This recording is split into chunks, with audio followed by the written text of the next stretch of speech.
The 17-18 academic year has moved into its spring semester. And while I've been intentional in listening before acting, as a community, we haven't been idle. We've begun the necessary and exciting process of moving forward. We, you, have much for which to be proud as we stand here just beyond the halfway point in this year. I'll offer a sampling of our institutional accomplishments since this summer, and let me admit up front, it's an incomplete list. But with that acknowledgement, consider.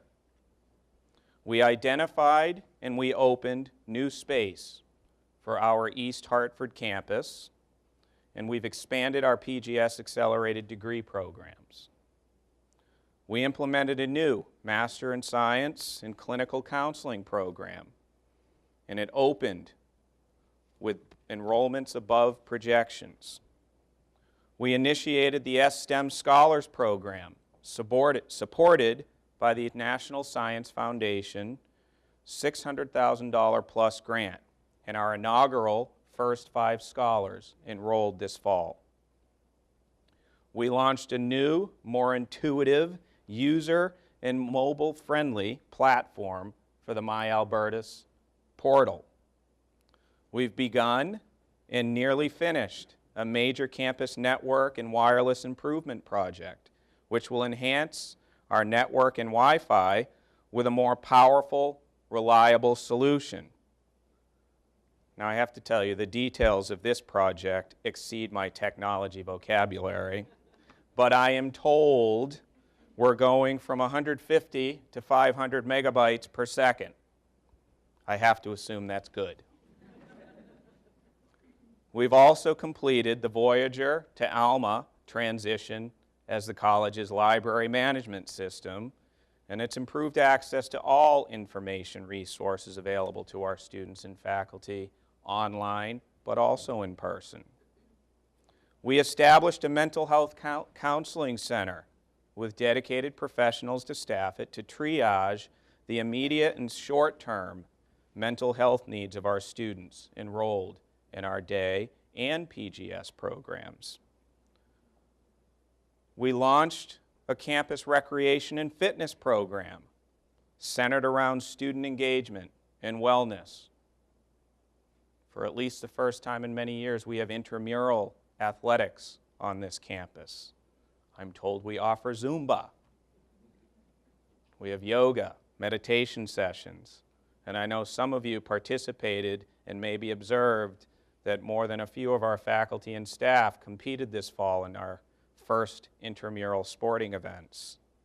Perhaps we didn't win those contests, but you competed. And this year has also seen us complete a number of campus facilities enhancements. In the summer, we refreshed Dominican Hall.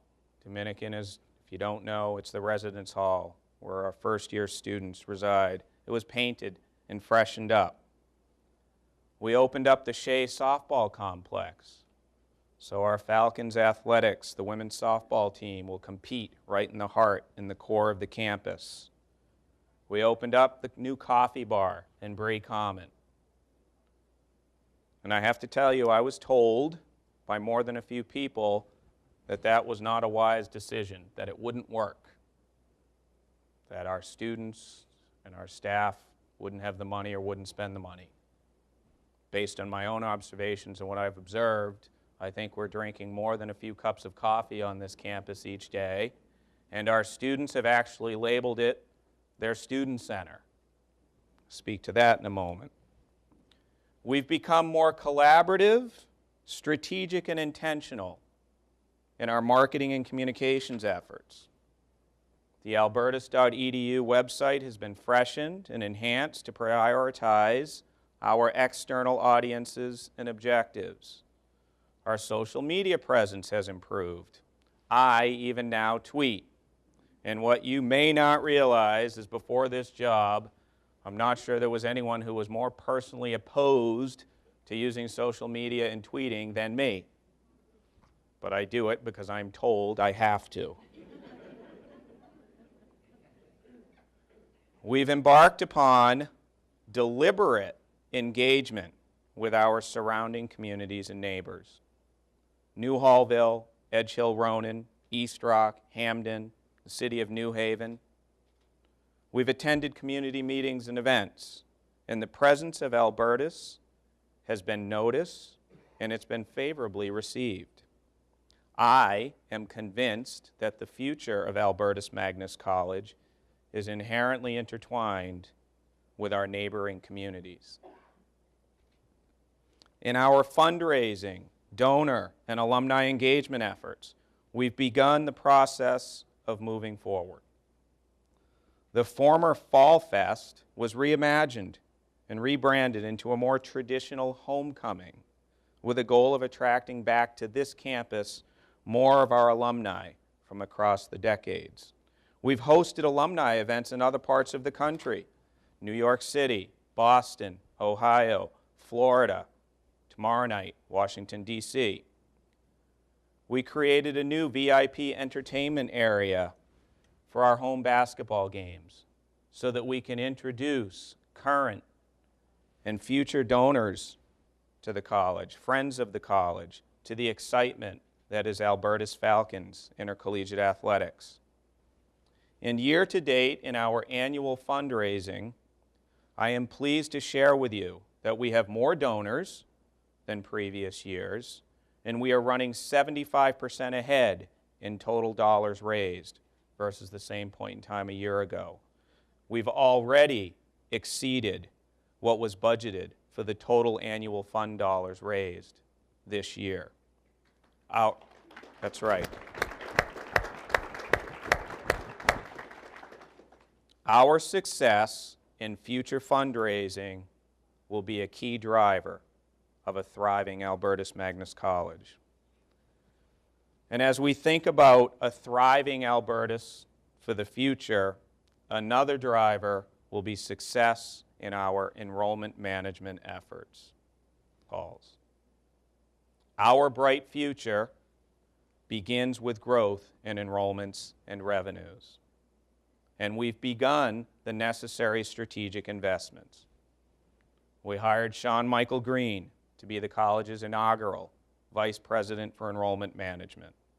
We hired Ben Amarone to serve as the new Director of Admission. We've partnered with one of the leading direct marketing and financial aid strategy firms in the country. We're revamping our admission recruitment and marketing strategies and tactics. We're revamping our on-campus visit programs, and we're off to a great start considering the outstanding fall open house program we hosted. And we have another quickly approaching February 25th.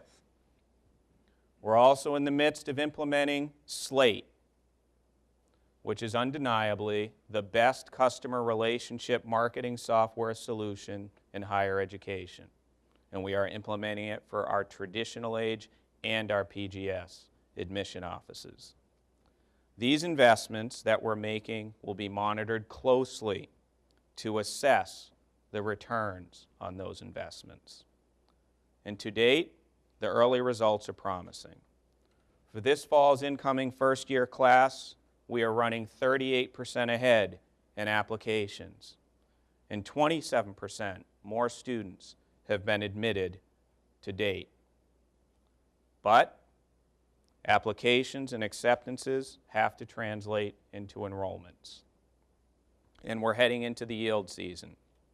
A message that you will hear me emphasize throughout my presidency is that enrollment management is everyone's responsibility.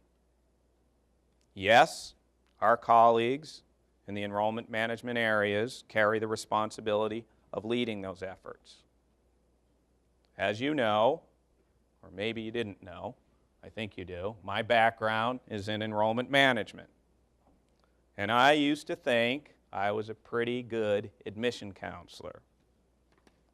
But let's be clear, students and their parents do not choose colleges based on admission counselors. Sure, admission counselors have to be effective relationship builders. But ultimately, students choose to come here because of the faculty and the staff they meet when they visit.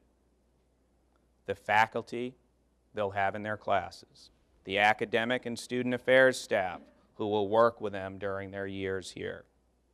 Every interaction that you have with a prospective student, whether they write or call, or particularly when they visit, is an opportunity.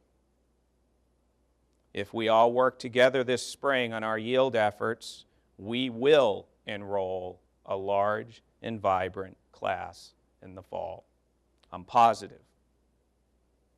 And while meeting incoming class goals is a must, our ultimate goals and measures do not revolve around new student numbers. They revolve around student persistence, success, and degree completions.